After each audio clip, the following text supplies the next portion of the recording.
Hello and welcome. The mission of Nonfiction Now, as expressed by the University of Arizona during their 2018 hosting of the event, is Nonfiction Now is unique in being neither a conventional academic conference nor a writers' festival, but rather a conversation among peers, from well-established writers and artists to those just starting out. And this panel is just that, a range of practitioners, from the professional to the passionate hobbyist, in a medium that, while not brand new, is the result of technology younger than all of our panelists, and which is not yet quite solidified. From the true crime wave to the spree of corporate acquisitions, podcasting has shown that it's not going anywhere as a medium, that its blend of radio production inputs, all but free distribution, and on-demand availability is a good fit for our day and age. This panel includes the makers of climate-engaged podcasts, using the medium of podcasting to tackle the world's foundational crisis, climate change. You'll first hear from each of these creators in turn about their work and process, as we took turns hosting each other, using those interviewing skills we've developed from our podcasting. And then a roundtable, our own mini-hui, where we engage on a set of questions and with each other's answers to them. Thank you for joining us for this chat about using podcasting for climate engagement. Let's begin.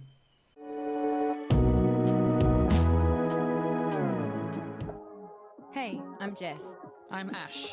And we're two mates on a mission to do something about this climate crisis. 90% of people in Australia want stronger action on climate. Get going, 90%. That's a lot. Like, go. So we knocked on Greenpeace's door. Is that a horn? We found out what we should do. But this is one way that you can directly change the system. And we did it. Together. Yeah, we can get the pens and pencils out. Yes. Oh my gosh, is this And now Ash and I feel heaps better. Solar panels save the world. So please subscribe to Heaps Better wherever you get your podcasts. And come with us on a journey from climate anxiety to climate action. I'm flying to save the planet.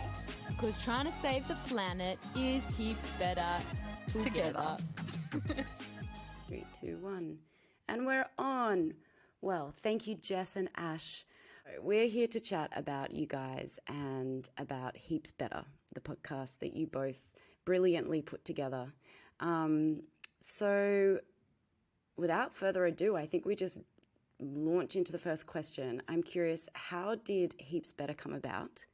And how did Greenpeace get involved?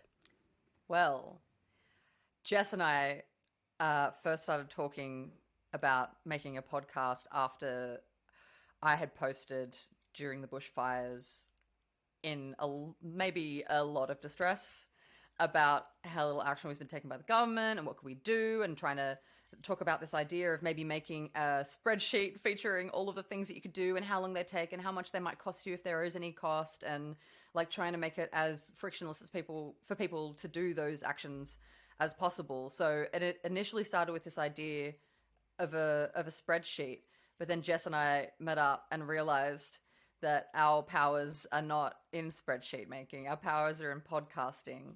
And so then we started talking with Audiocraft, and Jess is more entrenched in the Audiocraft front. I've been working with them in a freelance capacity for a while, but she's a producer with them, so I'll let you take away the way we got involved with Greenpeace.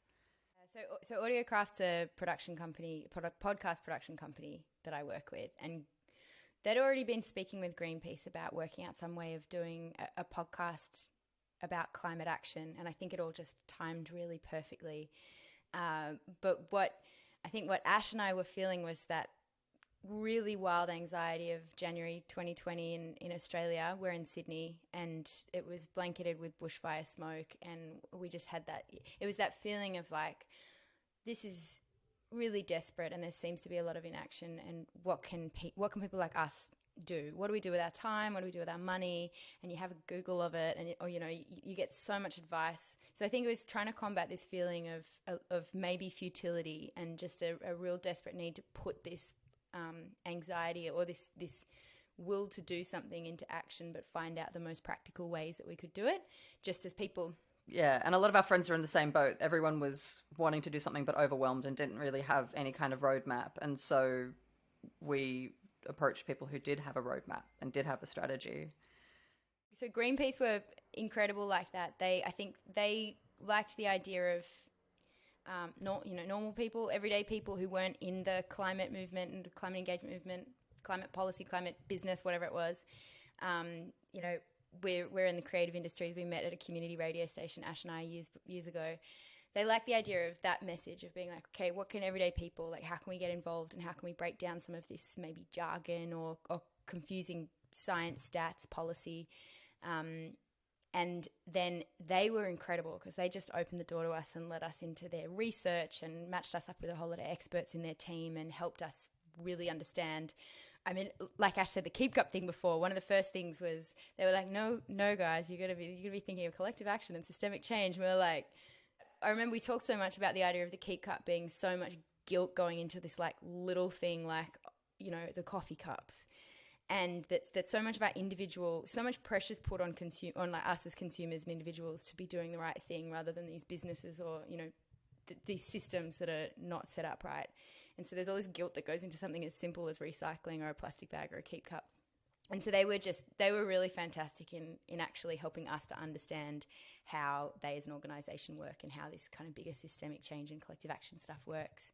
And it also made it a much more positive experience to not be able to, go through each episode with a focus on almost like blaming people and changing people's actions in the day-to-day in a way that was kind of like a big ask for people to, have really significant behavioral change that doesn't seem very sexy or exciting. Whereas what we actually got to with the podcast through working with them through their strategy and through all the research is actions that have a bit more of a massive impact. And a lot of them are things that you can just do once and then you'll create a real significant ongoing impact that is going to last forever and is in a lot of cases irreversible. So yeah, it's the interesting thing about the Keep Cup kind of, I don't know if you guys are feeling the same way, but I hear the Keep Cup conversation come up a lot. But I'm like, the Keep Cup is still good to use. It's a symbol. That's what I'm trying to say. Yeah.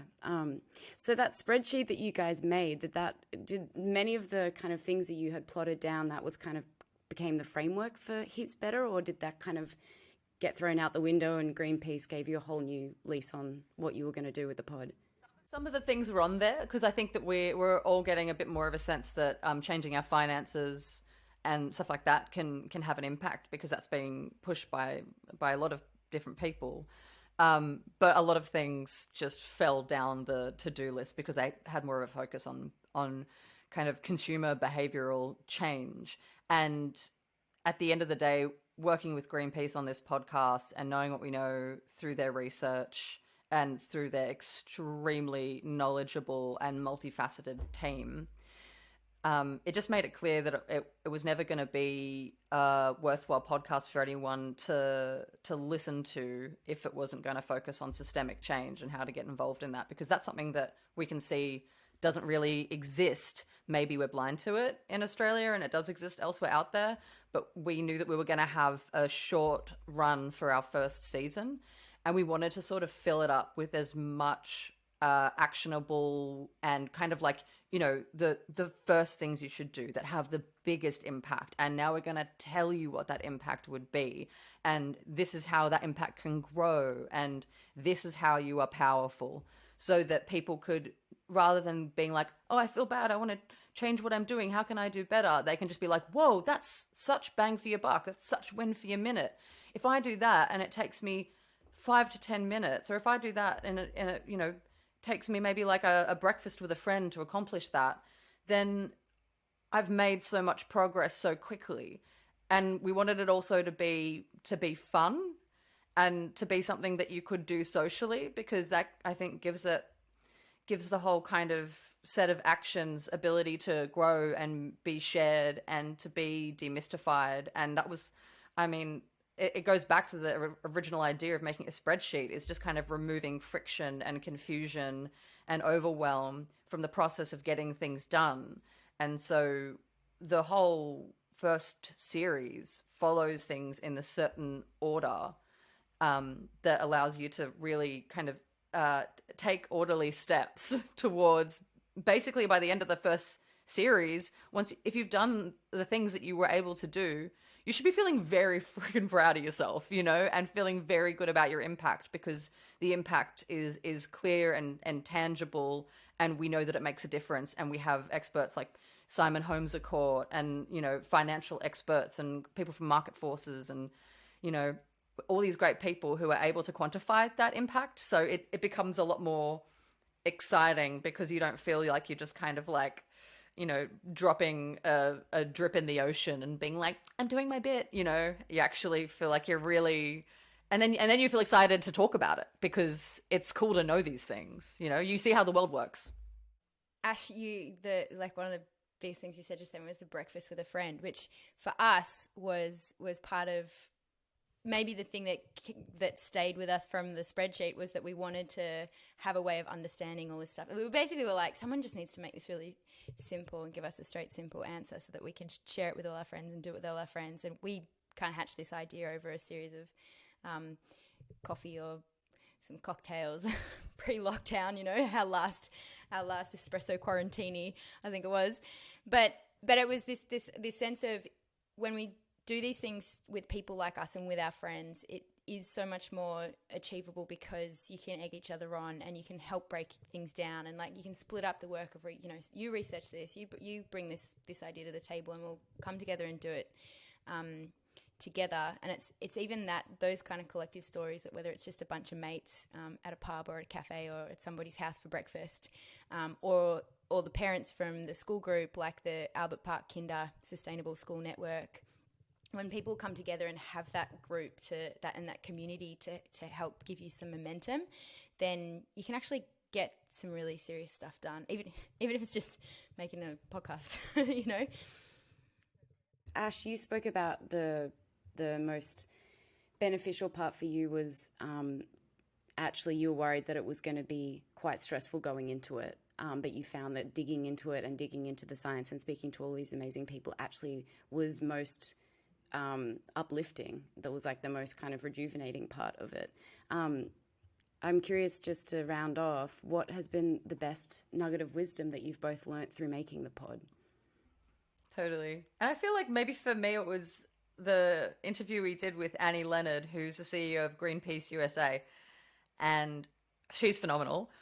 Oh my gosh, just such a hero. But the way that she talked about the fact that our politicians work for us made it really land for me for the first time, because I think that we can sort of like maybe trust their authority and feel like, you know, they're maybe working for us, but they're kind of working for the fossil fuel companies in Australia. And the way that she framed it made me feel like we really do have a right to ask for a lot more.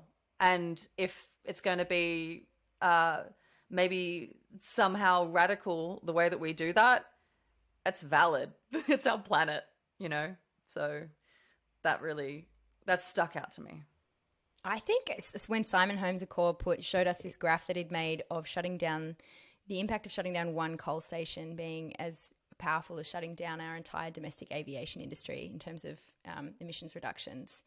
And the way that he put that in a visual way and was like, we can do this. You know, there's already one that's shut down just the other day from a bunch of community action. So, you know, it was something like that I think made it seem how, rather than trying to change an entire industry, just ending this one is the most efficient. Nice to hear how it started and how you guys got your fingers dirty and you created an amazing pod that I've listened to and I've loved. You did such a great job, and bringing in the comedy and obviously your friendship was so fun to listen to. I feel like I know you both really well just from listening to the pod and going on that journey with you, and like you said, playing the fool. It makes it so much more accessible to everyone. So I think, you guys really nailed it, and I hope you make another pod together, another season 2 or something. We're talking about it, but we'll see if Greenpeace has capacity over the next however so long. They're doing many things. There's many campaigns, so a podcast feels like a bit of a luxury, even if it is a climate podcast. Thanks so much for chatting with us. It was so great.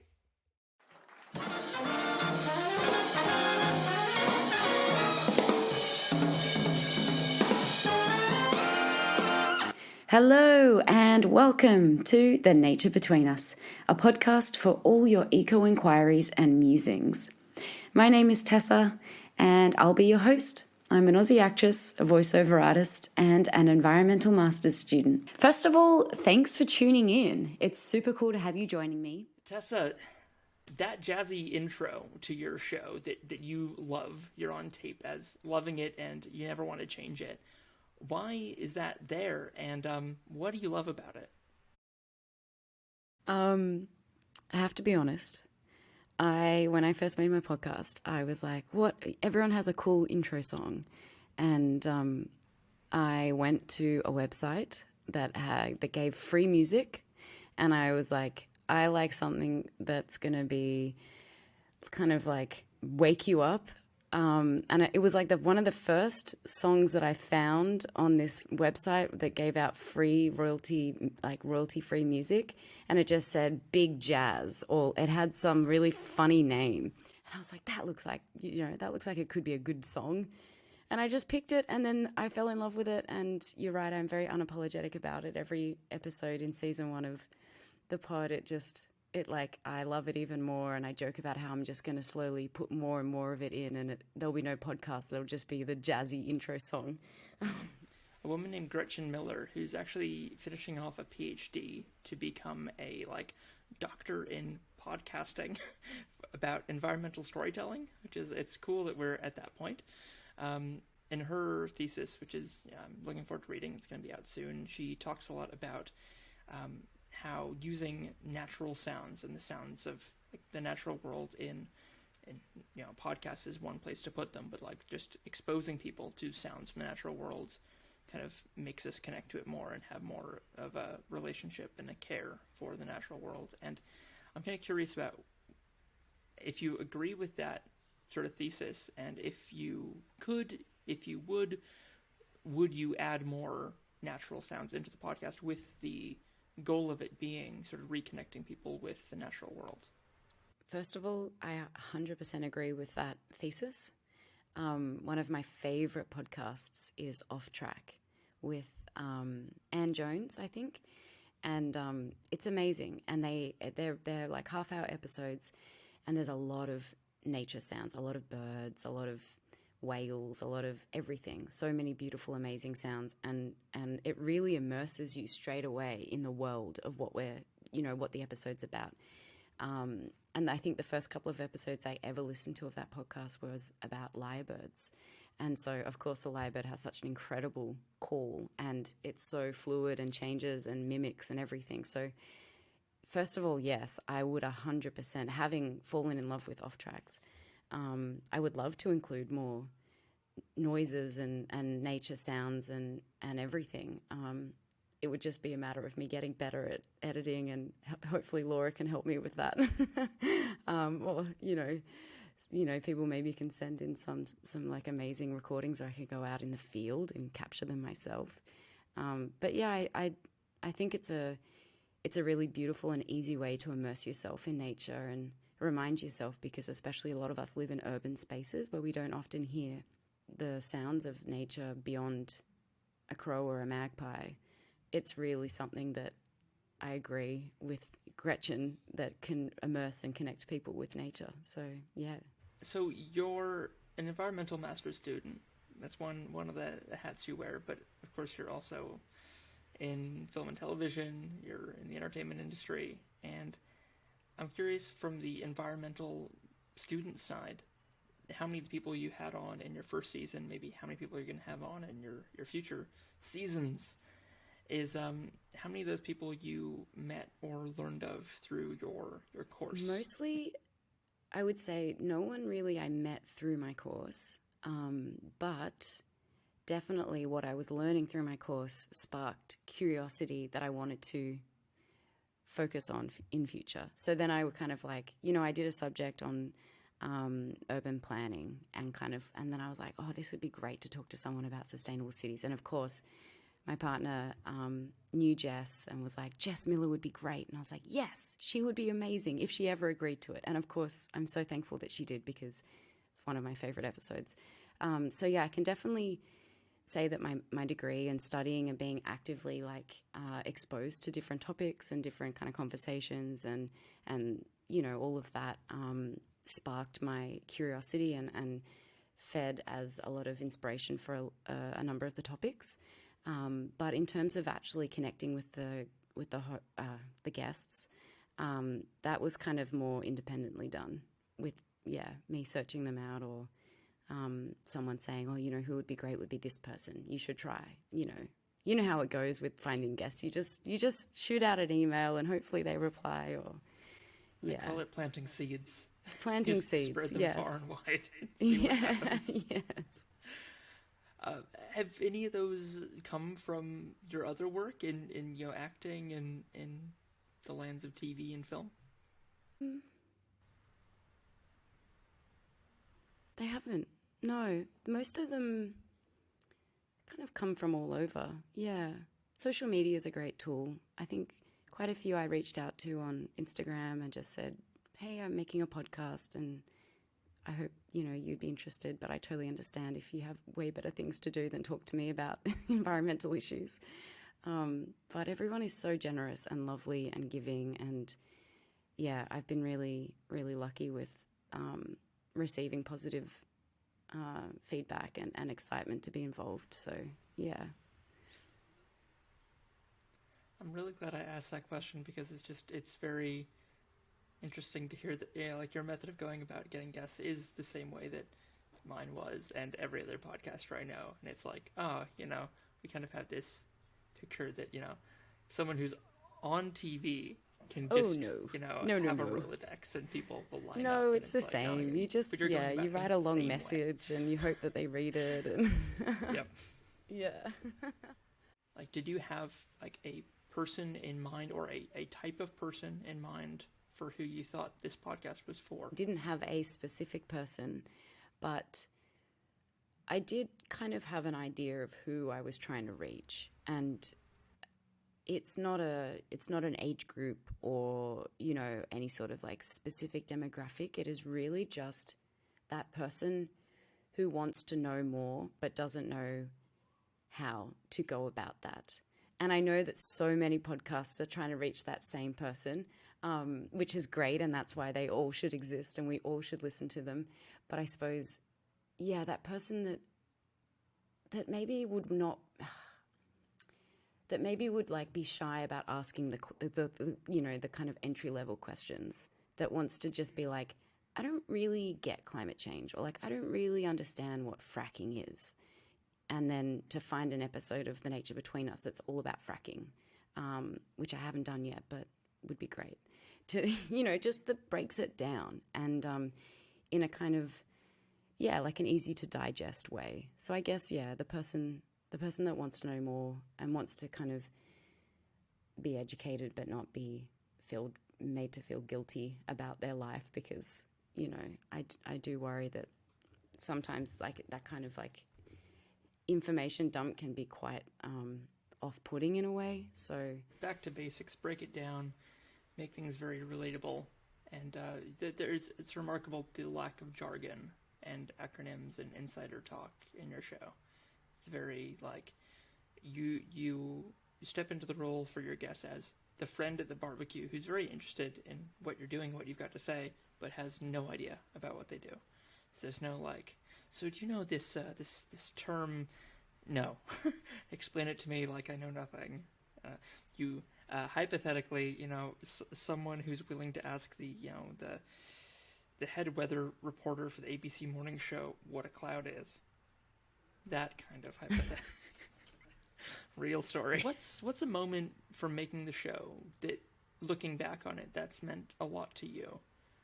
That it's not to put it in these terms essentially, you don't have to answer it in these terms, but for me I'd be what's the most value you've gotten out of making the show? My answer is just going to be literally everyone that I speak to. I can't pinpoint one moment that's more value than any other. Every guest I've learnt so much from, and I've had such an enjoyable time speaking to them about the topic that they're specialising in. I really can't. I'm sorry, Mark. I can't even like pick one moment. They're all, everyone, anytime anyone agrees to come on the podcast, I'm like, oh, thank you. And then they speak to me and they have so much to share. It's, yeah, everything's so valuable. Life in the 2020s is different.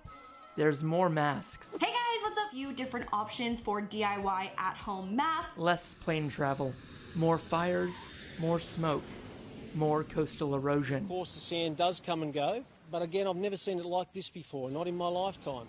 Not enough water in some places and too much in others. A woman's been rescued from a tree and a train derailed as parts of the state continue to be battered by wild What's weather. a person to do in a world with an already changed climate? Did I say already changed?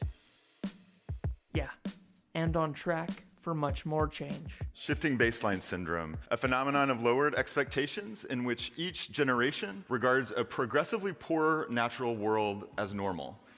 In fact, the only thing we know for certain about the future is that our already weird present is just the beginning. We are through the looking glass. The shows in the Climactic Collective are your guide, created by fellow travelers, but without feeling the need to constantly explain the greenhouse effect. Greenhouse gases are a bit like a doona. So check out climactic.fm and our flagship podcast, Climactic, to get involved and engaged with the climate crisis. Because these are climactic times, and everything has changed. I kind of want to get to your origin story first, because I know that you have been a long-term podcast consumer in a big way. And I'm just wondering how that ties in with your transition into actually creating, and what was your first project when you started creating podcasts? Yeah, that is the story. Just, podcast nerd, like an absolute fanboy. You just never saw me as a kid without headphones on. Like, that was my go-to thing. Like my parents and family members would joke of they'd see my ears and they're like, oh good, proof they exist, because we had no idea what was under there. Because you look like you do now with headphones on. Exactly. This is Mark in his native environment. So for me, having sort of grown up with this stuff, there was, it's like the classic story of the kid who's really into film, and then they find out that, oh wow, they can go to film school and they can study this stuff and they too can learn how to make it. But for me, I didn't go that path of going into audio engineering. I wasn't in one place very long as a kid growing up, so I didn't have the standard route of get involved in a local community radio station or a college radio station. It was only in my very late teens that a friend had a slot on a student radio here in Auckland, New Zealand, and I was going along and jumping on the graveyard radio shift and learning how to speak into a mic and thinking, oh, this is fun. I'll have to maybe do more of this one day.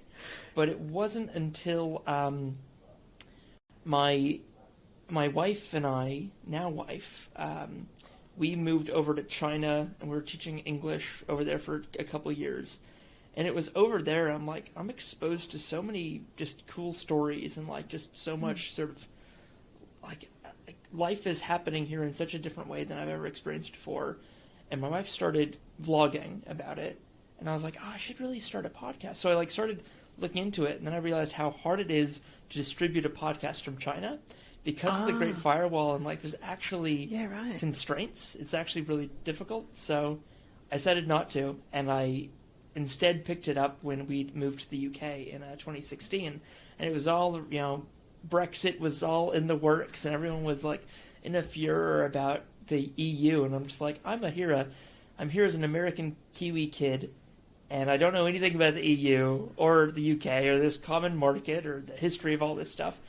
So I was I'll do a series about this as an excuse to talk to people. I was straight away I'm not going to make a podcast for anyone but myself, and the making of the podcast is just an excuse to find out more about a thing I'm interested in. Yeah. And it was called Me and You, EU. And it was interesting. It'll never see the light of day. It's now deleted. It's not anywhere on the internet. So I had an experience of making 6 or 7 episodes of this thing and then being okay, I learned a lot, delete. Okay, that's interesting. You can do do that. And I love that you can, and like it's not still hanging around. I shouldn't say that so assertively in case someone does manage to drag it out of a hard drive or something. Yeah. But that's interesting because it sounds like you started right from the start looking at social, political issues. And of course, in the thick of Brexit and all of that stuff, that was an obvious choice. But you obviously have an interest in those topics as well. It was what was going on in those headphones I was wearing all the time. Just 7 or 8 hours a day of politics and sort of geopolitical stuff. Being 2016, that year especially was like my high watermark for podcast consumption. It was, honestly, I could name every politics show from New York Times. I forget the Chicago Sun-Times had a really good podcast as well. 538, the data analytics guys. Washington Post, of course. All the UK newspapers are putting out politics podcasts at this time because there's so much to talk about. So I was like trying to listen across the spectrum in a way that like I found that I can listen to people I disagree with quite easily. I can even find sometimes them to be persuasive and at least explaining their perspective, but I can't read it. Like I can't read, a politics rag. That's interesting. Without getting upset. But yeah, if someone's telling me why they feel something, I'm like, okay. It's more like you're down at the pub and they're just like telling you their opinion, and it feels more like an opinion than someone writing it down permanently for all time on the written page is Precisely. Yeah. The need to kind of be unequivocal or have such a strong assertive statement in writing. Whereas, like, if you're speaking to somebody, you can be like, well, I'm not sure exactly this is how I feel, but here's a hypothetical. Yeah. Whereas that's so hard to write. Yeah. Yeah, for sure. And so when did you start focusing on the climate, and when did it crystallize for you as the topic that you really wanted to hone in on? Yeah, it was later than that. And talking to sort of climate folks a lot since then, I realized that I came into this very, very much later in my life. Climate anxiety and worries, and it was looked down on in like my kind of family setting, like the lefties and the greenies, and so like I thought pressing issues were potential conflicts between nation states and food security and politics, like the very much the Kissinger kind of school of like what's are the important? Flaws with the world, what's important. So it was arriving in Melbourne and getting a job at like a hospitality, like a software company that was selling point of sale software for hospo, and I was like going along to this. I was presenting for the company at a trade show, and I got talking to a sustainability consultant, and they just framed it so well for me within this like 10-minute conversation of like, did you know that the hospitality industry puts out this much food waste, which is equivalent to this many cars on the road worth of methane? And I was just like, oh, this isn't something that's happening over there. This is actively part of the industry I'm in. And I'd been so relieved to arrive in the UK, much less Melbourne, after 2 years living in China, where I was like witnessing a post-apocalypse environmental situation where you've got stagnant rivers and dead fish, and like I understand what an oceanic dead zone is. I've seen one very small in a lake that was in the city I lived in. And you'd go for a swim. If you're brave, you'd smell very bad for a couple days after, and you just like swim past dead turtles. They're just bobbing in this lake, and you're just like. So after leaving that scene, I was like, oh, it's so much better that the environment's just good here and everything's fine. So then I went down the rabbit hole, and I just started talking to people who knew a lot more than me and had been involved for a lot longer than me. And then by just saying, I'm here to learn, a lot of doors opened. To the extent that I was invited, I was told, hey, you should apply to go to Climate Reality in 2019, which is the Al Gore group. So I did, and went to Brisbane. For little did we know at the time, it was the last big Climate Reality event in person before all this happened. It was 800 people in a room, just getting to meet Mike Cannon Brooks and Simon Holmes a Court and all, like, just the mayor of the Torres Strait Islands, and just like, oh, okay, this whole movement and this whole space, it's just people, and I've now met these people and pressed the flesh, and it's like, okay, this isn't inscrutable. This is very, very knowable and human and welcoming if you get a good on-ramp into it. Yeah, very interesting. And so how did that lead to what's now the Climactic Network? And why did you think, I mean, for a start, what is a podcast network? Because a lot of people watching this might not know. And why did you want to make one? What did you think it would help achieve? So after I'd started Climactic, which is one podcast feed where myself and a co-host were just interviewing everyday people about how they felt about climate change and what they were doing about it, not trying to talk to the leaders, not trying to talk to the big names in the space, just everyday folks. I came across a lot of other people who wanted to create content as well and had a specific point of view and a cool intersection with things. So we had a psychologist who was active with Psychology for a Safe Climate, which is a group of working psychologists and psychotherapists who are specifically like looking at how they can work on climate grief and climate topics. And I was like, well, you should have a podcast. And like, I've been thinking a lot about that, but I don't know where I'd start. And I said, well, I've got this feed. Why don't you just, well, first of all, let me help you make a few episodes, see if it's for you, and then you can put it out here on this feed. And then it became, well, why don't we have more than one show, which has like already was a grab bag of me and my co-host doing episodes about what we were interested in.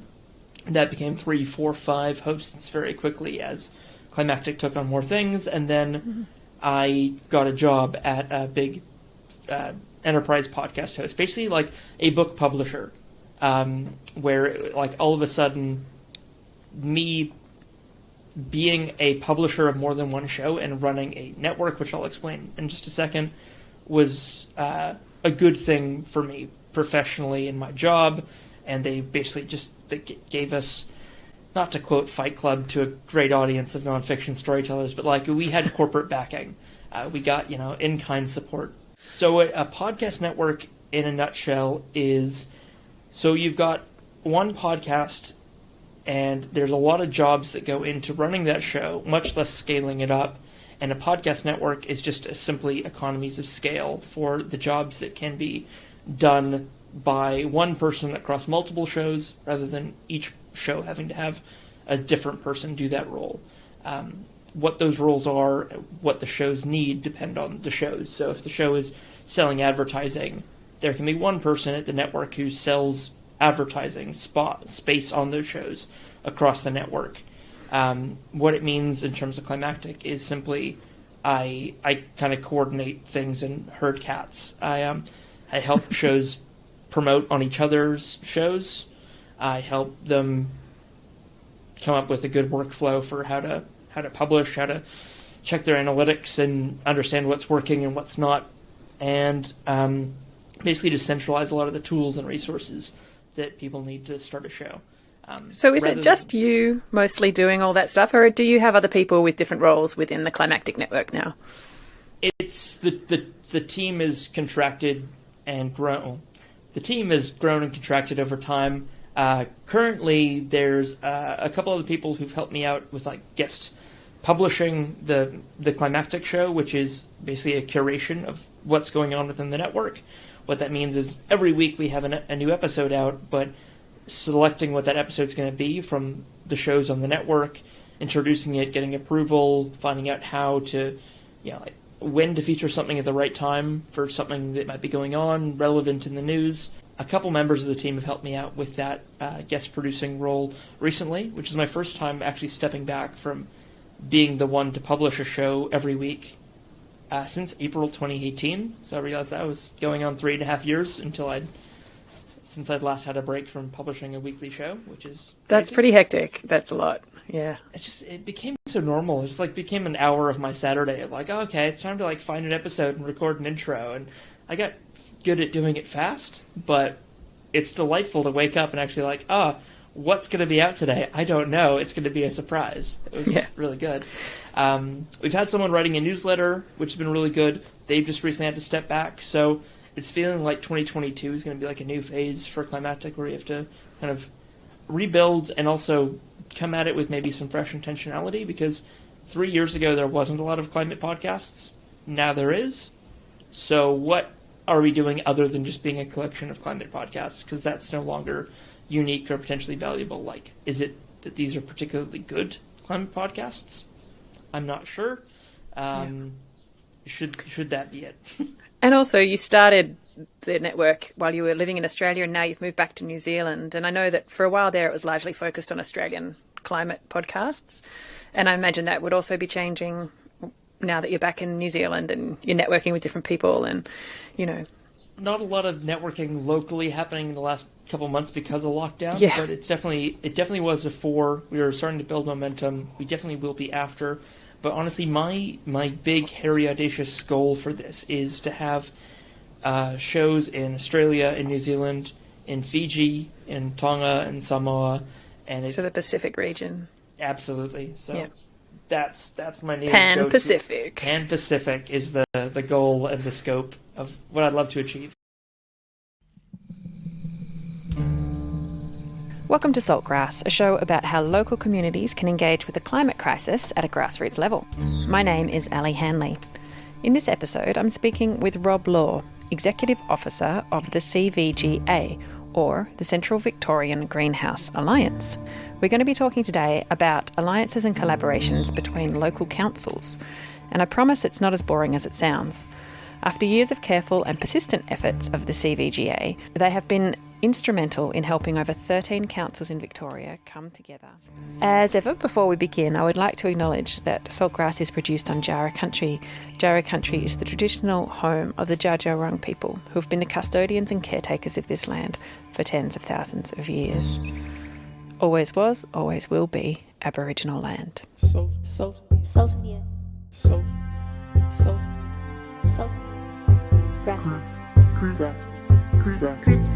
Grassroots. Salt of the earth people. Grassroots change. Saltgrass. Ready? Okay, we were ready.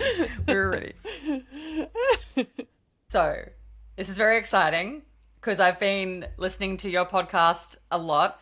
I guess it's time to introduce you, Alison Hanley, or Allie as we're going to call you in this chat, and your podcast is called Saltgrass. And can you tell us a bit about what Saltgrass means and where that kind of original kernel of the idea came for you with the podcast? Yeah, well, it's interesting. It was something I sort of sat on for a couple of years before I made it happen. And I was tossing around names and all sorts of things. And I don't know, I the very first series I did, which was kind of like the pilot project, was back in 2018. And I got some local council funding. It was like $3,000 or something. And I made 8 episodes just to kind of test the idea, see if there was enough stories locally to talk about. Turns out there's more than enough stories. And also to test myself. So I've come from a community radio background, and my local station was able to auspice that grant, and I made the 8 episodes for Main FM. And yeah, it sort of was, back then I called it an environment for change, because I was trying to like play with words and see how to get environment and climate change and all that stuff in the title. And then by the time I got around to actually getting a second round of funding from the Community Broadcasting Foundation, and they funded the bigger project that it's become, I think I realised that there were heaps and heaps and heaps of things out there playing with that kind of wording. And so I wanted something completely different, and something that wasn't, something a bit about the natural world, really. And so saltgrass is an actual plant that we have in Australia. It's quite rare, but it's out there. And it's a plant that can survive in really saline soils and can be an important species to stabilise soils when there's a lot of degradation and erosion and things like that. And so for me, on lots of levels, the name then started to really work as what are people doing at a grassroots level about climate change, and how can, you know, salt of the earth people in regional and rural Australia, because a lot of the climate movement is city-based, and then there becomes this city-country divide, and I feel like there's heaps happening, and there's heaps of people who care about the risks of climate change in the regions, but it's not that well known or that well. That's really interesting. So it's kind of like, it's almost like, sounds as if you were making it for the movement to make sure that the movement, because it's so exciting and there's so many parts to it, are reflected. But I mean, that's also a question. Who was your top of mind kind of audience member, or were there multiple that you thought would be really hungry for something like this? Yeah. So I started out really just thinking about my local radio station and its reach. I knew I wanted to make it a podcast, but I didn't know how far that would go. But I wanted it to be available for people to listen to after, because your 1 hour slot on a radio station, once that goes to air, it's over. No one can listen to it anymore. So I really like the idea of people being able to find it later and listen when they were ready to, which is the beauty of podcasting. But I think I knew that we had quite a rich local community around climate action. And so I knew there were quite a few stories locally. But after I'd made that first series, I started working for the local sustainability group to really get in the mix and find out what was happening and be part of what was happening. And then I really saw how much was going on and how many people were working on so many different levels to make change happen. Yeah. Totally. Yeah, I remember that I was listening to an episode of yours today, and someone mentioned wicking beds, and I was like, cool, I know what wicking beds are, but then I realized I only knew that about 10 months ago max. And so you actually clarified that, and I think that that's so helpful, because, you know, people aren't taking out their dictionary the whole time they're listening to a podcast. So yeah, it was really, really accessible, and I feel like you might have even helped your guests to speak in a more accessible way, because a lot of them have kind of scientific chops and kind of, you know, policy and chops and stuff like that, but you've managed to make it really accessible. Is that something that you needed to work on? I think ultimately I wasn't making it for people who are already convinced or who are heavily involved in climate action, because I think they already know all the stuff. Like, the knowledge around climate has been around for a long time, but it's reaching the people who are not resistant or climate deniers, because I think that's a whole nother demographic that's really hard to reach. But the people who are just living their daily lives but maybe feel like it's not to do with them, or it's someone else will solve it, or it's a bigger problem than what they can handle. So they just get on with life. But actually they're the sort of people who really care and would care if they knew more about it. So I sometimes I work, another job, as we all do.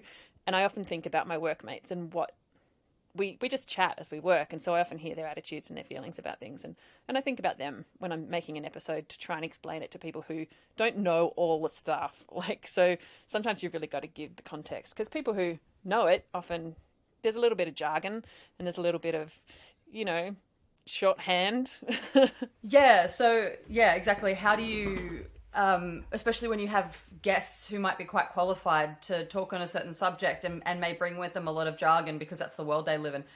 And we're talking about concepts that can be quite complex. Like, for example, the most recent one of yours I've listened to is kind of about soil and like the soil carbon sponge. And there's so many things that go into that are quite scientific. It's quite hard to pass, and it's quite hard to make accessible for an audience who've just glimpsed it and only through their ears. So how do you kind of make sure that it's accessible and make sure that it's something that if someone in your community was to get it, they wouldn't feel excluded? Yeah, I think that's actually really important to me.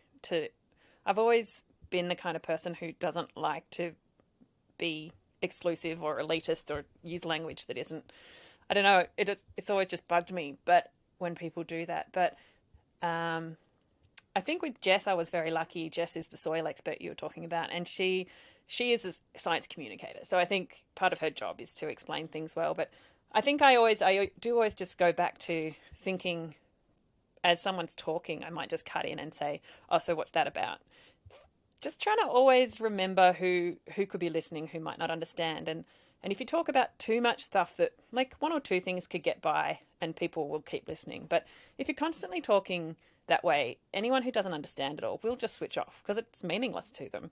So I think in order to keep an audience and to make it as accessible as possible, and ultimately we're trying to talk to people about one of the most important issues of our time. And so we need to keep them with us. Yeah, we need to keep people with us. So yeah, that's kind of I'm kind of always trying to think of that in the background. Yeah, I was going to ask Allie, you when you said you were wondering whether there are enough stories around locally. How did you define local when you were starting around stories and people to be listening in? Was it just around Castlemaine or the regions? Or? Yeah, well, it's really interesting. I think the beauty of podcasting is that anyone can listen from anywhere, but also, as opposed to community radio where you don't know who's listening, with podcasting you can actually see how many people have downloaded or listened to an episode, and you can also see where they're from. So I got mentioned in the New York Times really randomly. Like, I had no idea how that happened or why, but happened earlier this year, and instantly there was a spike in the US and around the world of people listening outside of Australia. There'd been trickles, but predominantly it had been Australian listeners and more specifically Victorian listeners, because that's where I'm located. But yeah, once that happened, I really saw I've got probably as many listeners in the US now as I do in Australia, and my numbers across Europe and a few other places have increased as well. So it's really interesting. And then from that, I'm assuming from that, I don't know how, but I got approached to enter the Jackson Wilde Award this year, and then I submitted to that and became a finalist in that, which is traditionally a filmmaking environmental award, but they've only just opened it up to podcasting. And so, these things, they just sort of, I don't know how they happen, but it rolls on. It's really interesting. the world of the internet. That's incredible. Yeah. And I feel like the American part of your audience is going to be really interesting because, all through the world, but especially in America, there's a lot of people who are realizing we need to live differently, we need to live better. And your podcast, for me, is this really great kind of cross-section where it's not just climate change and it's not just looking at it from an issues-based perspective. It's kind of giving you the understanding of how natural processes work and how community works and how politics works and all of these different elements, but it's done in a really friendly way and a really accessible way. And so I feel like it's almost like your podcast is that community that I've wanted to find, and those people that I want to know exist and are out there doing their thing and are committed and are in it and being creative and pushing past roadblocks. That is so nice to hear. That's amazing. That makes me feel really good. Thanks. Well, for people who are looking for a podcast episode of yours to listen to, do you have any favorites, and do you have any sort of things that you feel like encapsulate what you like about your podcast? One episode or two episodes actually that really stand out for me, and I had no idea it would become this when I started the process of these two interviews, but it's with John Reed, who's a sourdough baker, and I'd known him for a long time in my community, and I'd worked for him in the past, and he had a very serious diagnosis, and he's subsequently passed away actually. But I approached him saying, oh my God, now's the time to talk to you, because clearly his health was at a very significant point. And so we had an interview, just talked about his life as a baker, but he's also been really instrumental in leading or being part of a movement called Grains. So I did one episode about him and his bakery and what he's been doing, and then another episode with a bunch of people from Grains who I wouldn't have had access to or thought to interview without him.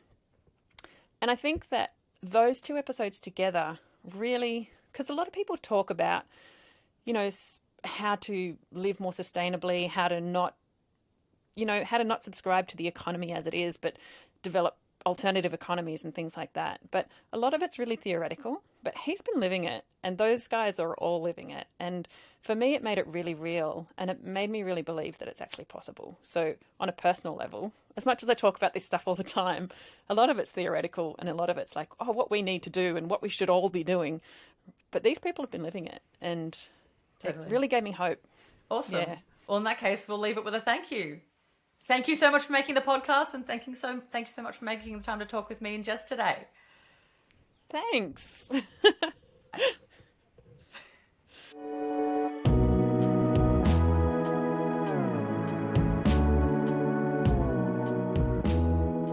All of us, in one way or another, do an acknowledgement of country at the start of our episodes. And I'm interested to talk about that because I feel like that's it's grown in the last 4 or 5 years, really, this how common it is that people will do an acknowledgement of country at the start of an event or an episode of something. So, and I think that that's something that's pretty specific to Australia, maybe New Zealand, and maybe it's growing around the world, but I know that it's become quite common in Australia that we do an acknowledgement of country, which is basically acknowledging that we're living on and producing our programs from stolen land and Aboriginal land, and that there was no treaty, sovereignty was never ceded. So generally when people do an acknowledgement of country, they're just saying, I give thanks and acknowledge that this country originally belonged to these specific Aboriginal people. And if you know the name of that country, you'll give that name. And often, if you're really sort of like feeling it, you might give thanks for how the Indigenous people cared for the country before white people came or European colonisers came and took over. I would start my show with, I acknowledge that I'm on Jara country, home of the Dja Dja Wurrung people who've lived here for tens of thousands of years, and I thank them for the care they've taken of country. Sovereignty was never ceded, always was, always will be Aboriginal land. And sometimes I link that into what's happening in the episode as well, so thematically. But I thought it would be really nice to, acknowledge where each of us is talking from for this session, and also give that context for people watching who might not know why we do this. So do you guys want to go around and acknowledge the country that you're on right now and maybe what's going on? I am on Gadigal country. So the Gadigal means grass people. So you don't necessarily need to say Gadigal people of the Eora Nation. It's Gadigal of the Eora Nation. And that's where Sydney is in Australia. That is a lot of the kind of CBD area and a bit of the surrounds. I'm on Gadigal Wongal land, which is the inner west, just a little bit further west from where Ash is in Sydney. And how would you acknowledge that at the start of your show? We gave an acknowledgement of country when Jess was in the mountains, so she acknowledged the people there, and I was here, but we also wanted to acknowledge Aboriginal people all throughout Australia and throughout basically deep time for what they've done in Australia, their legacy of sustainability and caring for country that has really like built up what Australia is today and maintained such an amazing ecology without which it would be impossible to see what you see here in Australia, you know. Big old rock. I've just moved home back to Tamaki Makaurau, Auckland, Aotearoa, New Zealand, and it's definitely not as prevalent here yet at all as the acknowledgements of country as they were in Australia. Granted, in the last few months I've been able to go to as many live events, so there may be more than I've seen, but how I like to start my shows now is to say that I acknowledge I'm on the lands of the iwi, the peoples, the tribes of the iwi of Tamaki Makaurau, this area of Auckland, and that their sovereignty of this land is not only was it not ceded, their sovereignty was enshrined in Te Tiriti, the Treaty of Waitangi, the founding document of New Zealand, and that, in fact, their sovereignty of this land is enshrined in our law and needs to be considered at every opportunity going forward in order to return to a sustainable way of living. And it feels good saying it. I get kind of this goosebumpy feeling of, as you said, Ash, of deep time, and I think it's so cool to kind of normalize that feeling where you might see something like that as sort of a documentary, but how often do people watch documentaries, whereas they might listen to a podcast every day or a few times a week, and if that becomes a super normal thing to hear, that's awesome. I think, I'm, as I was saying, I'm on Gadigal Wongal land, just a little further west of where Ash is in Sydney, but I'm from a white settler family, about 5 generations in Australia, and growing up in Australia when I was, which is very recently, so much of this history is invisible, and to be able to hear and see examples in New Zealand where it is far less visible, and I think little bit by little bit there is a bit more visibility happening, but it just needs to be permeated through all aspects of our life, and be uncovering the language and names and ways of living and names of country, which very unfortunately in Australia has just been done quite poorly, to say the least. Yeah, totally. And all of our podcasts are concerned with the environment, and so, you know, it makes sense that of all kinds of topics that podcast would cover, that we would be acknowledging the people from whom the land was stolen. Yeah. And yeah. And who lived here sustainably for tens of thousands of years. Exactly. You know, they lived here without, I mean, there's lots of interpretations of that. But and Tessa, you're actually not in Australia right now. Tell us where you are. Yeah. So at the moment I'm in Hawaii. I'm on the island of Oahu, which is, as everyone knows, part of the United States of America. But the Hawaiian Islands are quite similar to Australia with their history of colonisation, and the Indigenous peoples here still continue to face a lot of, roadblocks, I suppose, or hurdles in terms of language being used, which is very similar to what's happening in Australia with names of countries and language being actually made illegal from the schools.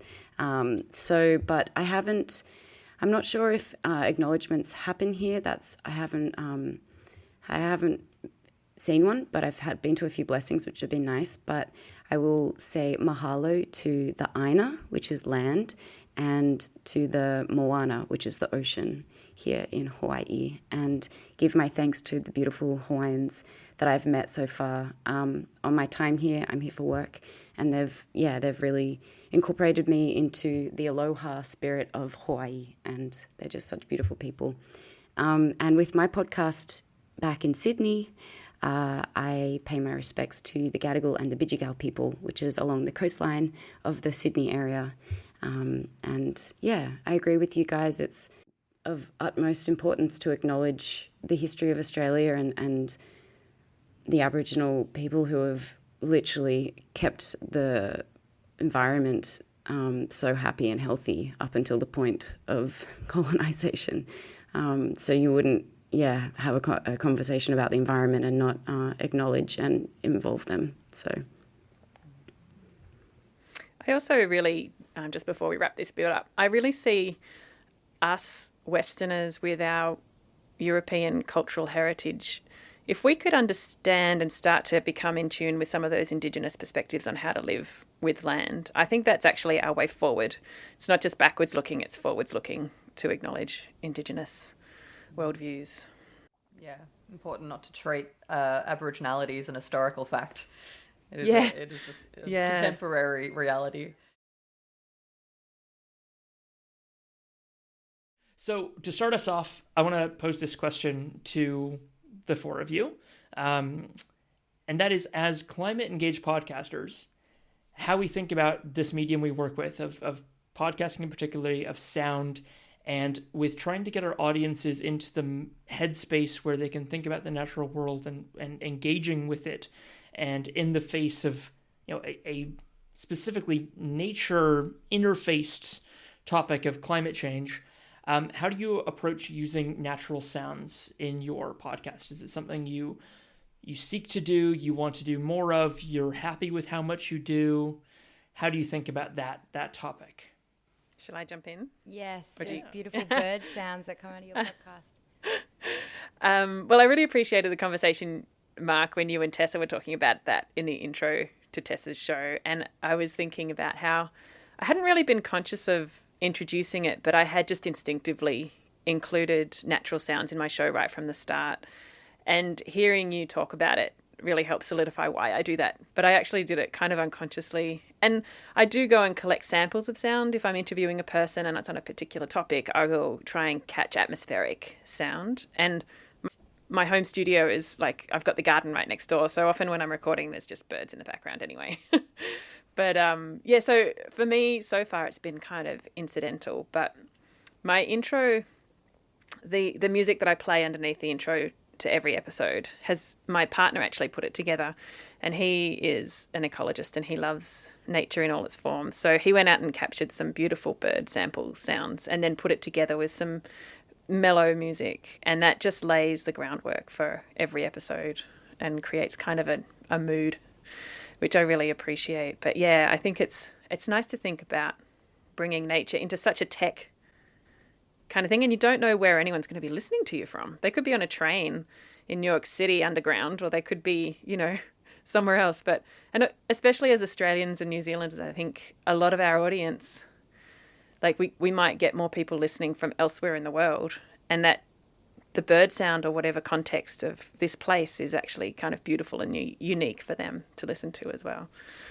Yeah. Did you guys put any in heaps better? Was that? I'm honestly thinking of the dolphin sound. Oh yeah, it was a sound effect. You know, I think. But what's it was definitely not a natural dolphin. But I think sound and field recordings and sound design in a podcast really is there to give you a sense of place. And so I think when you hear your conversations, Allie, with people, when you can hear you can hear the countryside or the garden or the birds outside, the chickens, you get that. You're immediately there, and you get a sense of place of where you are. You know, talking with somebody about soil, and you can almost feel the soil at your feet. You know, and Ash and I'm just trying to think of actual field recordings we had, but what we did have was a lot of recordings of the places that we were in, which were touring around Greenpeace's warehouse or in a cafe together with cutlery and banging noises around, doing a power map. And so the way that we used, or it was that sound design, it was a dolphin and floaties when we were in the water, struggling with what to do about climate action, which is pretty silly. But what those sounds do is give you a sense of place. And so I think for the things like the cafe or being in the Greenpeace warehouse, or the things where it was more us, I'm thinking walking to the Greenpeace warehouse, just being idiots, going, oh gosh, what are we going to talk about? What are we going to do? Ash going, I feel like I'm in Legally Blonde and I'm just about to knock on the door. And I think it's those things which make you, as you're listening, feel like I'm there with these people. I'm in the garden with the birds and talking about soil, or I'm in this cafe with my mates going like, all right, let's break this down. How can we figure out where we're at and what we can do? Or the sound design element is just a bit more like something to give you a bit of a smile. And yes, maybe you do imagine that you're struggling in the water with Ash and I in floaties, looking like dorks, trying not to ask for help from the climate action lifeguards. Yeah, watching the mountains of coal be just, carried past on giant coal ships. Yeah. To create vistas,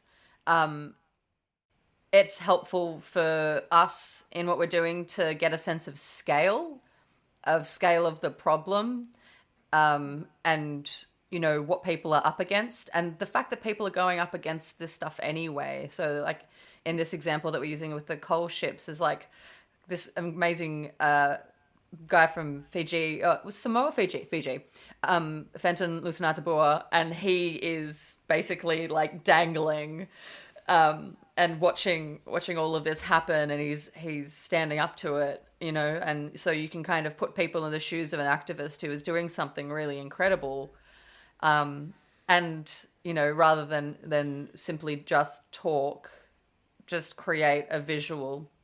And then you can say whatever you want, but people have experienced something different for a moment, and I think that it's so much more powerful in terms of our podcast having so many parts to each episode, because we wanted to cover a lot, and so we're going from an interview with one person to an interview with another person to a chat between Jess and I, and trying to figure out what we're going to do next. So going on a journey, it really helps to have a locality to that journey and to have scene changes. And that helped us to achieve a kind of scene change. And then if you were then to listen to the podcast and reflect back on it, you might remember the places that you've been, and that can help you to solidify some of that information. So I think it actually helps listeners to have been somewhere, in the same way that I don't think I'm ever going to forget your episode, Alison, with the soil scientists, because I'm seeing you guys next to the chicken coop, and I can literally tell you the landscape. There's a chicken coop here, and then there's the soil tailings over here, and there's a directionality to all of this. You have to imagine it. It's like being in a dream. It connects to imagination, which I think exactly what you said helps listeners put themselves in the shoes of these stories that we're telling, or the information that they're learning. It's interesting in terms of non-fiction, because I think a lot of what people at non-fiction now, they're writers, and so this is the layer that podcasting can add. And Ash, as a filmmaker, the next layer is obviously the visuals. So podcasting sits somewhere between the written word and filmmaking, which means that we can be really evocative with sound, and then we don't have to use as many words because the sound's there, my podcast actually doesn't have any sounds except for my very high energy jazzy intro, and then it's just straight into It's so me good, and I love how chatting. fast it cuts. It's like done. Now we're on. That was just because, the first podcast, it is the first podcast I've ever made, and I'm not a podcaster. I'm an actress and I'm an environmentalist, but I'm not, I have zero technical skills. So yes, that was just how it happened. It's just what ended up being. But the use of sound I enjoy thoroughly in every other podcast that I listen to, and it's definitely something that I'm inspired by listening to all of your podcasts and hearing the different ways you use sound.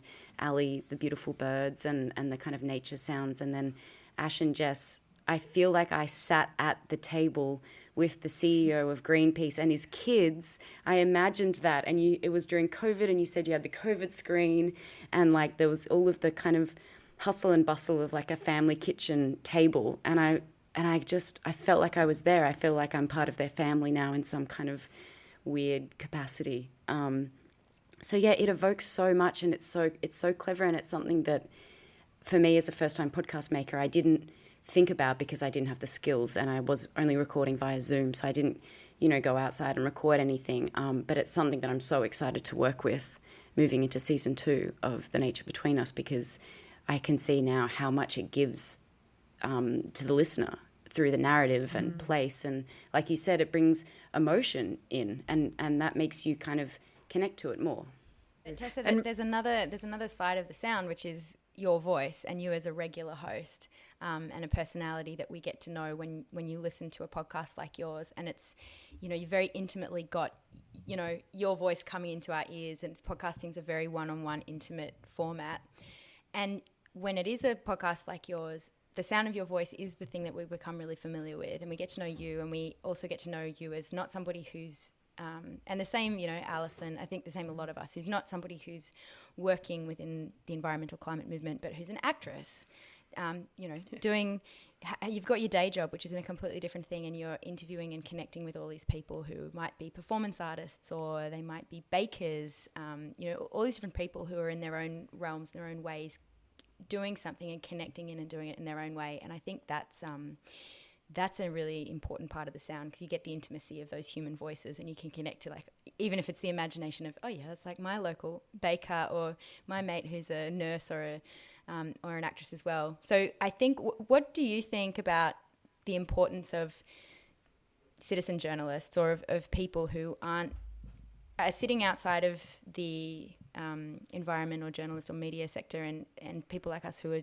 connecting with and asking these stories and not pretending to be any kind of professional the way that Ash and I were very clearly playing the fool, but to be having these conversations and being really everyday about it.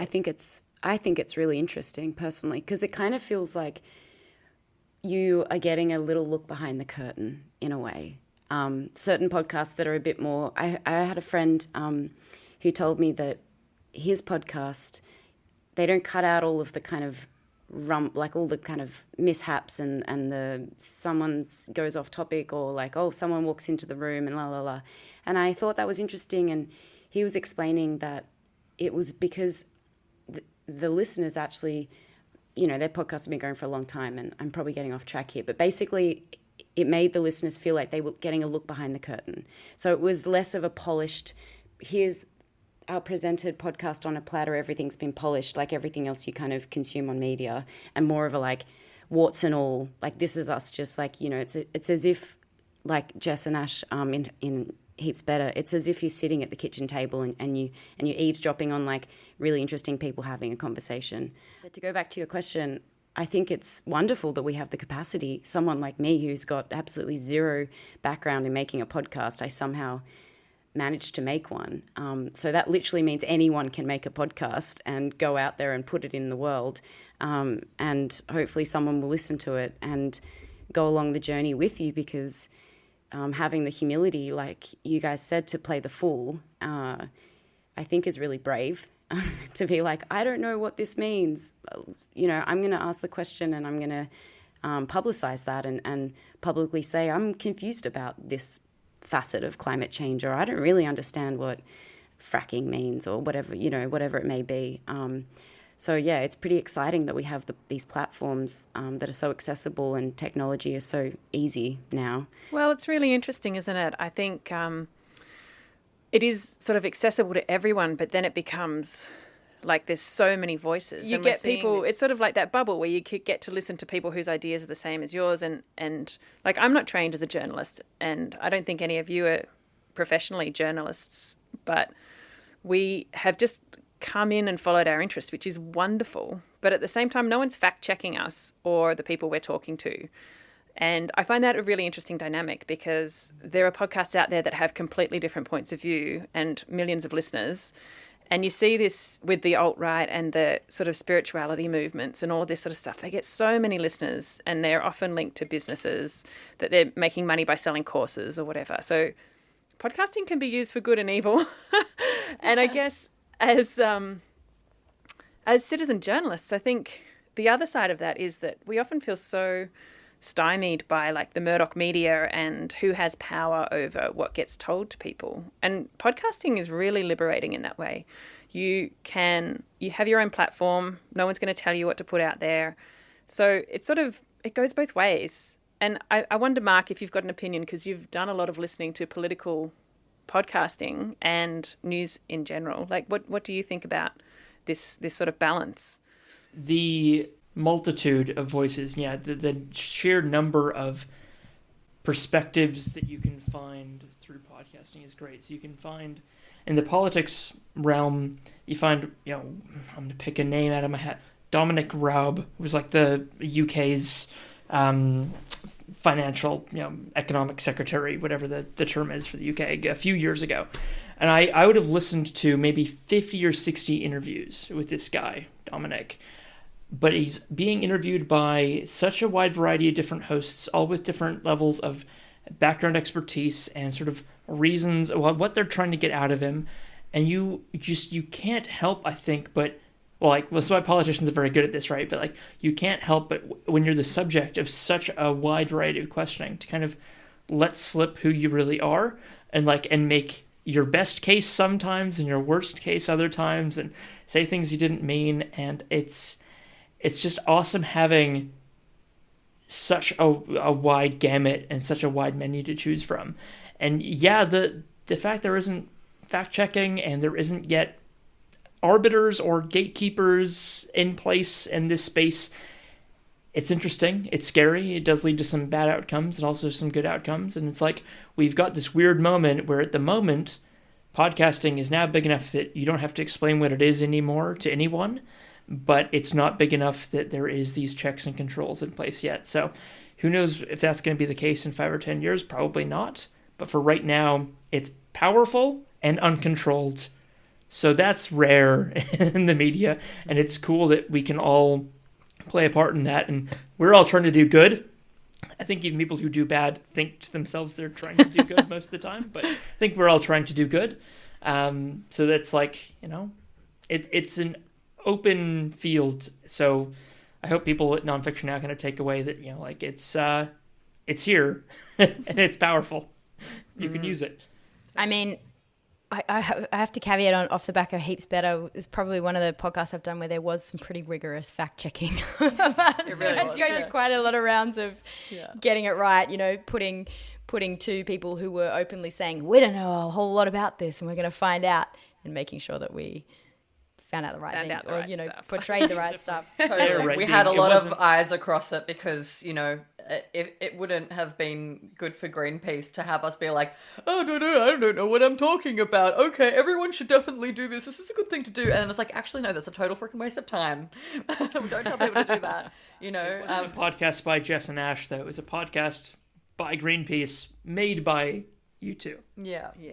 Just a powerful difference. It was a great collaboration because it allowed us to look like we said, to play the fools and to openly be foolish, while Greenpeace were our experts. We were by no means, we're not Greenpeace. Yeah, but it still felt right, and I think that's kind of what I feel about citizen journalism, is that it was citizen journalism in the way that we came up with a lot of the ideas of things that we wanted to talk about, and like ran those interviews and stuff like that. And so I think it just makes it feel very accessible and fun, and the tone is right. And I think that with citizens journalism, I just go to what people can really fit into their media diet.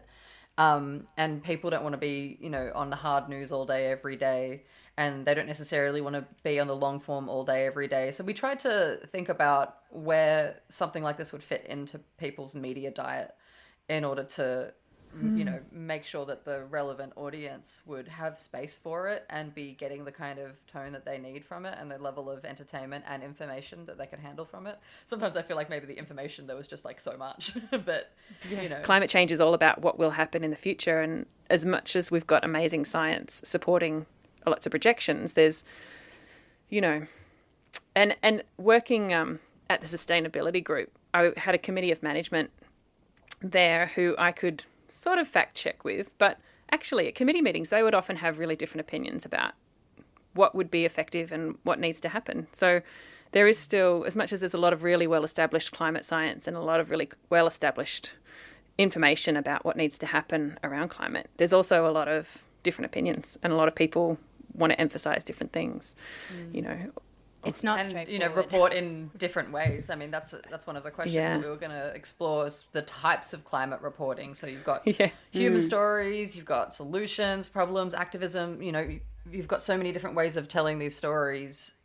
So why did each of us come to our own position?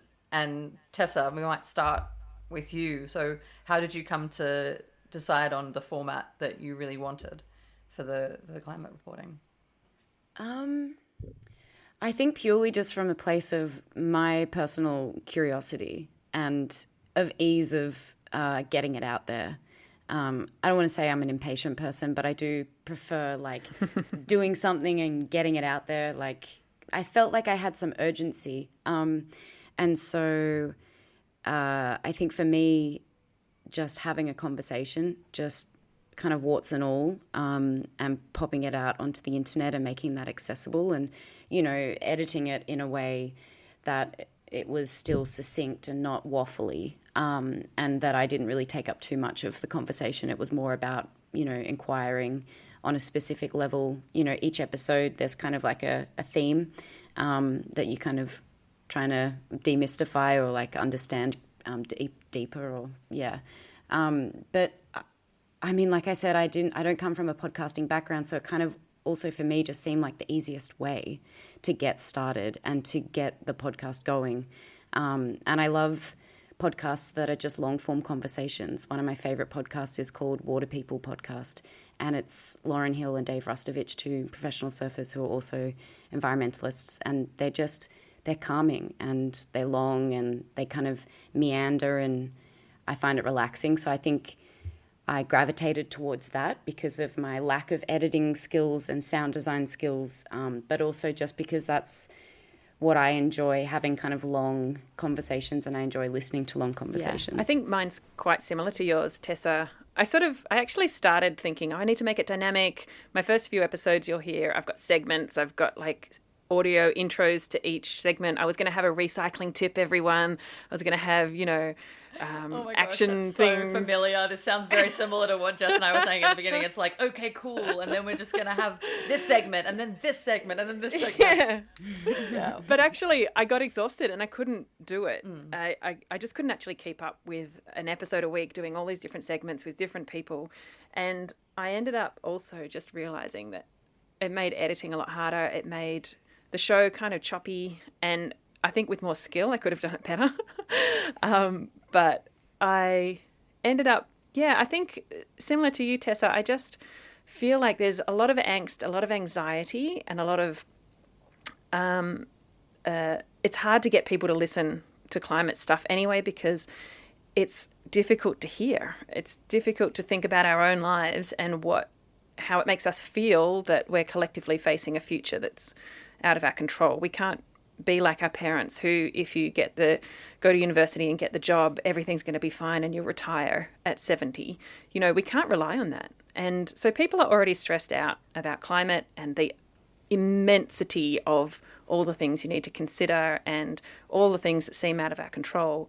And so I kind of wanted to do friendly, reassuring kind of episodes, but that simultaneously just helped raise people's awareness and continually just bring another thing in for people to think about week by week without it being overwhelming and without me being too strident or yelling at people or telling them they have to change their whole lives, because no one's going to listen to that. Like, some people might want to listen to it, but generally only if they're already doing that thing. And if they're not already doing that thing, they're going to go, oh, too hard. You know what I mean? Yeah. Hard. You know what I mean? Yeah. And I think that the way that most people choose what podcast they're going to listen to, unless they're a dedicated listener to a particular podcast, is by looking at the title and seeing what's this going to be about. Maybe they might look a little bit further into the description before committing to like an hour-long podcast or anything like that. But the way that both of you have structured your podcast is that people can really get a good sense of what they're going to be in for. And so, you know, I'll go through periods where I'm interested in the soil carbon sponge, or I'll go through periods where I'm interested in like seaweed or whatever. And then you can be like, oh, great, this is a climate engaged person, you know, talking to people with solutions. Let's see if I can find something on fungi, you know, like, yeah, true. And that's kind of how I browse. Yeah. And when people are Google searching, often that's how shows will show up to them. Yes. They might only find us because we did that one episode. And Mark, I'm actually really interested in you because you've got a whole host of people in your network who, some of them are rank beginners and some of them are a bit more established, and you yourself run episodes. How do you decide your format? How do you decide, how have you seen other people navigate their shows? It's the sampler pack.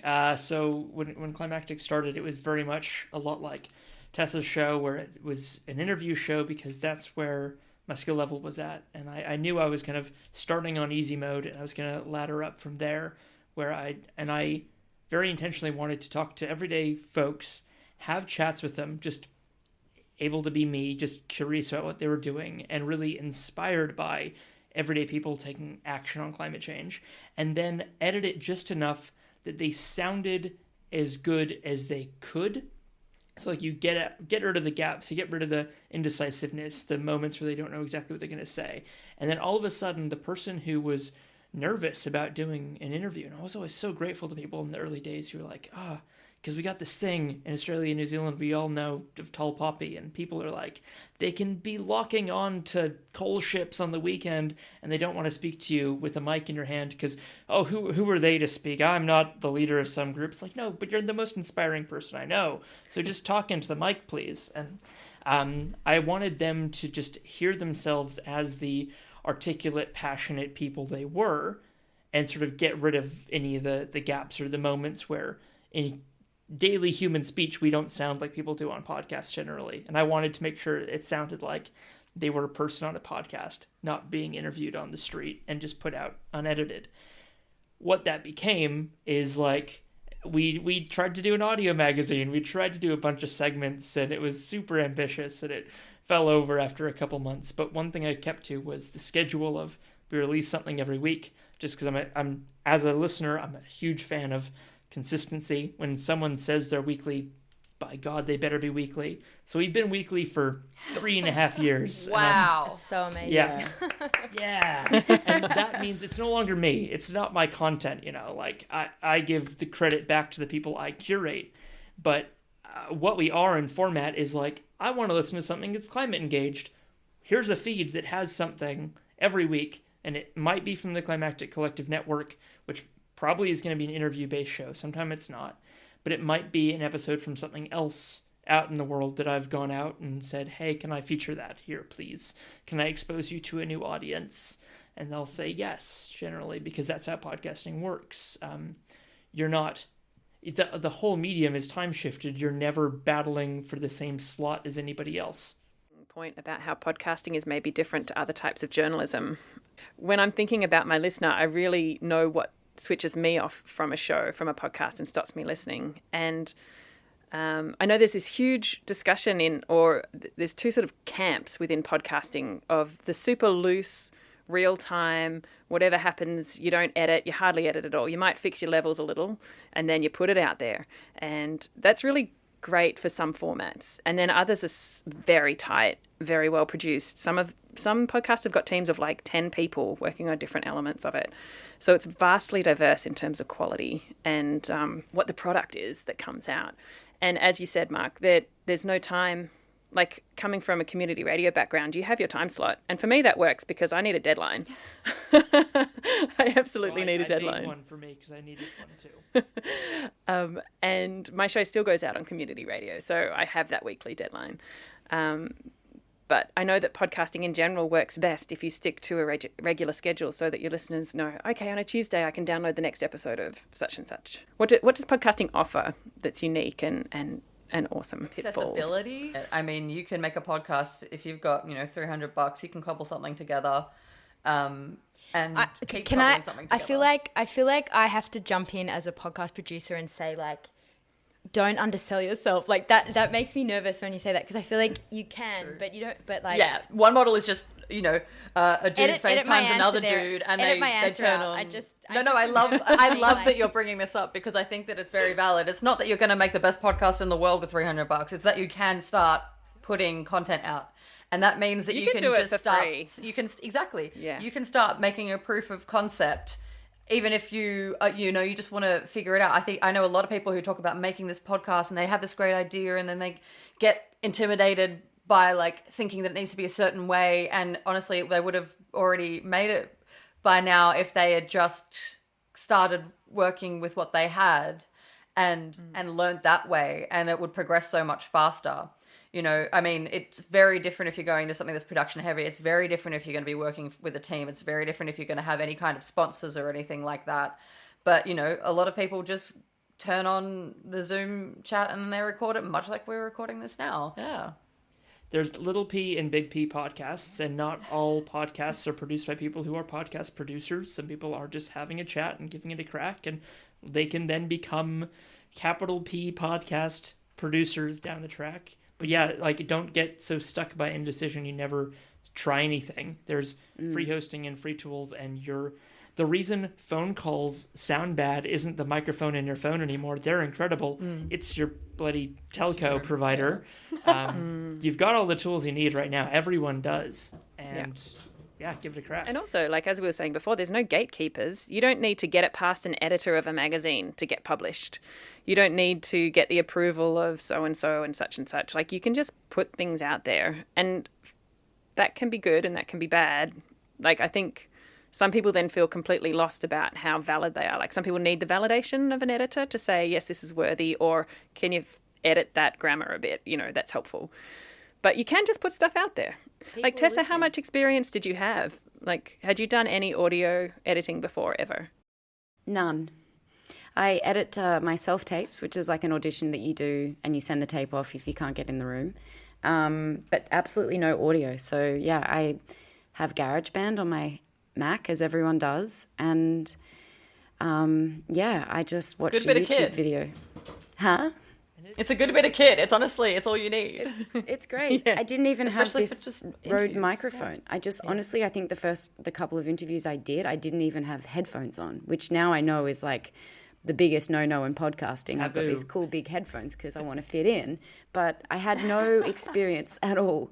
I was purely just coming from a place of wanting to turn anxiety into action, and I had been running some documentary screening nights in Sydney with a friend, and then COVID hit and that all got shut down and we couldn't congregate together, and I was like, what else can I be doing? Because that was kind of scratching the itch of wanting to do something, like Jess and Ash were saying, off the back of the fires and the anxiety that we all felt. So yes, honestly, I can say this like with full heart, if I did it, anyone can do it. I had no experience. And, maybe that shows, I don't know, people probably listen to the first couple of episodes or even the whole first season and it is pretty rough, but I find with podcasts, if I'm interested in the people who are talking and I'm interested in what they're saying, I really I let go of bad editing. Views, like being part of a conversation, it's a nice feeling to feel like you're actually part of a conversation rather than listening to a product. And, that's the feeling I get from both of your podcasts, Tessa and Alison, and even with Mark's work. If there's just a conversation happening, people understand the format of a conversation, and they're not going to impose these crazy production value ideas over the top of it. I mean, if people can't hear the audio, that's a problem. Yeah, and there's a lot of free software out there, like you can download Audacity to do your audio editing if you want to do some audio editing. And Mark, you deal with a lot of people who are really new to podcasting. What sort of advice do you give them? It needs to be as good a quality as, an average phone call. Because, think about it, you don't like the quality of a phone call, but if you're chatting to a friend, you will stay on that phone for an hour and a half, 2 hours sometimes, because what you're getting out of it's worth it. And we haven't talked about sort of the parasocial nature of podcasting. Well, we've touched on a little bit how you feel like you're a member of a conversation. You're just not saying anything when it's a great podcast, or you're a fly on the wall.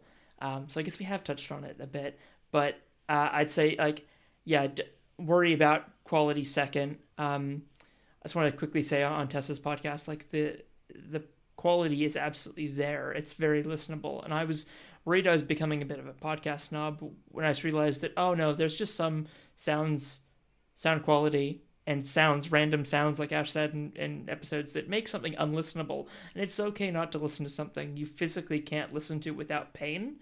That's okay. But Tessa's show is like, from a complete beginner notwithstanding, it's good. And I was taking it on walks and listening to it just like I would taking my phone for a walk to have a chat with an old friend. And that length and that quality, that authentic character, that nature, that just straight into the mic quality is actually endearing and develops that connection you have. That's what I recommend beginners. Just try, and yes, as soon as you think I can do better, please by all means do so. But Season 2, I have a friend helping me with the edit, so just stay tuned. It'll be better. And there's endless information online. If you want to jump online and get some tips on editing or how to do anything to do with podcasting, there's heaps of tips online. Transom's a good place for that.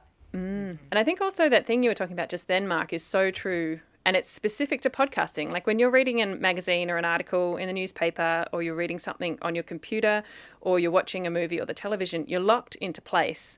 But you can take a podcast with you on a walk, while you're gardening, while you're riding your bike, while you're doing the dishes. That might be a bit loud, but it can travel with you, and you can do whatever other thing you're doing while you're listening to a podcast. Totally. So I think it really can slide into your daily life in ways like while you're driving a car is an obvious example of, being able to consume something like a podcast while you're doing something that you really need to concentrate on. It's so funny that you say that, Alison, because I have become obsessed with listening to your podcast when I'm gardening. Particularly because it's, there's a lot of this vibe of like grassroots people in the community doing things, getting their hands dirty. And so I'm just like, just me and my homies chilling in the garden, just planting little seeds. Like, this is basic manual work that I'm doing, and it doesn't require that level of bandwidth. And so all that other bandwidth is taken up by this delightful conversation that I'm a part of. Aww. And I feel like that meme of the kid who is sitting in front of a little mini billboard, and there's all these girls kind of laughing to each other, and he's like, it's like me listening to a podcast, like my friends. But it does feel that way. Yeah. It does. It really does feel that way. True, because like we were saying before, you tap into imagination, and I think it gives you that imagination of space and scope and who these people are and where their chickens are or what's going on in that place. While also, I can be looking out, even in lockdown, looking out my window. I'm lucky to have a view of some pretty beautiful trees out here, even in the middle of the city, or you can be, looking at nature and connecting to nature. I think is a really important part of that process. And a podcast that I've loved in a bit of a different space was Forest 404 by BBC Sounds, which is a really high production value climate fiction series. Cool. And really interesting. They follow each fictional episode with a small soundscape, natural soundscape, and then also a non-fiction piece around how nature, for example, listening to natural sounds and being surrounded by natural sounds is good for our mental health. But I listened to that series walking around the Botanic Gardens in Sydney, and we're very lucky to have all these beautiful public spaces even in the city. But walking around the botanic gardens and looking at these trees that we have in the gardens. And in this series, you know, there's like this one last tree from the past, and they find recordings of bird songs, and they're going like, what is this sound? And that level of imagination, while also moving through these spaces, I think allows such an incredible thing to be happening, the sense of sound and the power of your imagination, that is very different to other formats or other mediums. How are we going for time? Like, how long are we wanting to talk for? Okay, great. Well, I'm wondering if we cut to our podcast recommendations, because you guys have just given some beautiful examples. Thank you so much for that, Jess. We're going to pivot into talking about recommendations from each of us about what we particularly think the Nonfiction Now audience might like to delve deeper into in the nonfiction, audio, and podcasting space. And I think that particular example you just gave, Jess, is a really good one, that it is a audio fiction from BBC. It's kind of the coming again of the golden age of the radio drama. It's back with podcasting. We've got audio fiction now as a huge thing, and the Nonfiction Now audience might be thinking, yes, well, that's all fine. You can make up your stories. But the way that Forest 404 would use a fictional story and then pair it with a talk, and this is like a TED-style talk about the underlying science or understanding that is being expressed in that fictionalized episode of a larger serial narrative. It was a fantastic way to blend the two, and I think actually it's a blueprint for what more Nonfiction Now style audio could look like in future, where fiction is leveraged to better explain something that is nonfiction. Not that fiction and nonfiction are there's not that much of a line between them anyway. That might be heresy. That's a whole nother conversation, Mark. Don't go there. Podcast recommendations to reel us fully back into the nonfiction. I want to give a shout out to a new podcast from The Economist.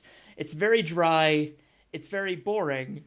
It's not. I don't think it is. But like, you're selling it. It's as nonfiction as it gets. Nothing made up here. It's a show called To a Lesser Degree, and it launched just a few weeks ago. And it's literally like The Economist doing a podcast about foreign affairs or monetary theory, but it's about climate. And it's the same approach, it's the same rigor, it's the same on-the-ground reporting, but it's The Economist talking about topics like greenwash and climate finance, and it's delightfully dry and pragmatic and practical and ripped from the headlines because it's talking about today's news. What's that called again? What do we search for? To a Lesser Degree. To a Lesser Degree. It's a great title. I love that also, because I feel like The Economist is going to reach a particular audience that we will never reach, of people who read that magazine and prioritize money and finance and the economy over everything else. And as we all know, so often politically, climate is pitted against the economy, as if we can't possibly rock the economy for the sake of climate. So that The Economist is doing that is brilliant. And to drop a quote of, there's an old saying that the only people who believe we can have infinite growth on a finite planet are madmen and economists. And that was a quote raised in that recent episode of this show from The Economist while talking about the ways that, maybe capitalism should be reformed. Wow. So good. It's happening. Willing to recommend the BBC one, People Fixing the Planet, because it's very British in style, but it's good because they do have some kind of on the ground reporting and some sound design, but they're giving you the facts, and they're doing it in a reasonably conversational way. But once again, it's going to capture an audience that maybe slightly differs to maybe our immediate audiences.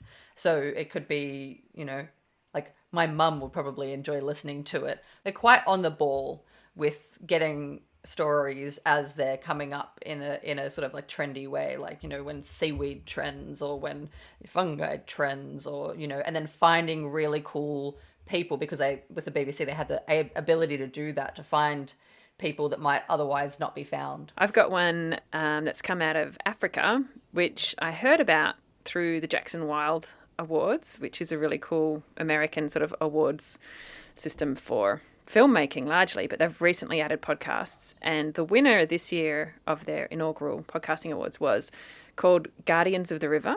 And so I had a listen, and it is what I think podcasting can really be in terms of really well-crafted narrative, people's voices and storylines interweaving, and the sounds of the jungle and the sounds of a busy city in, Africa, Botswana, wherever they're located, and because they sort of move around the Okavango Delta region, so it's a huge region of Africa. And the voices and the stories are really diverse, and they sort of have a theme. It's like a really well-crafted TV series where every episode is its own storyline. So one episode is looking at elephants and one episode is looking at like the wetlands. It's a beautifully crafted, if you want a really nicely crafted one, which also takes you outside of, for me, any experience. I've never been to Africa. You hear a lot about Africa, but it gives you the nitty-gritty of some of the politics and the voices and the people and the dynamics of what it is. And then it throws in these gorgeous details, like the entire delta is rich and fertile because of termites. And I love that fact. So termites, over millions of years, have eaten little tunnels through all the mud of the river delta, and that allows the silt to come in and the water to flow under the earth. And that allows for this intense, rich, beautifully fertile region. And I just love that, like these tiny little details, as well as this bigger story that's human and natural and everything. So yeah, highly recommend that. That's called Guardians of the River.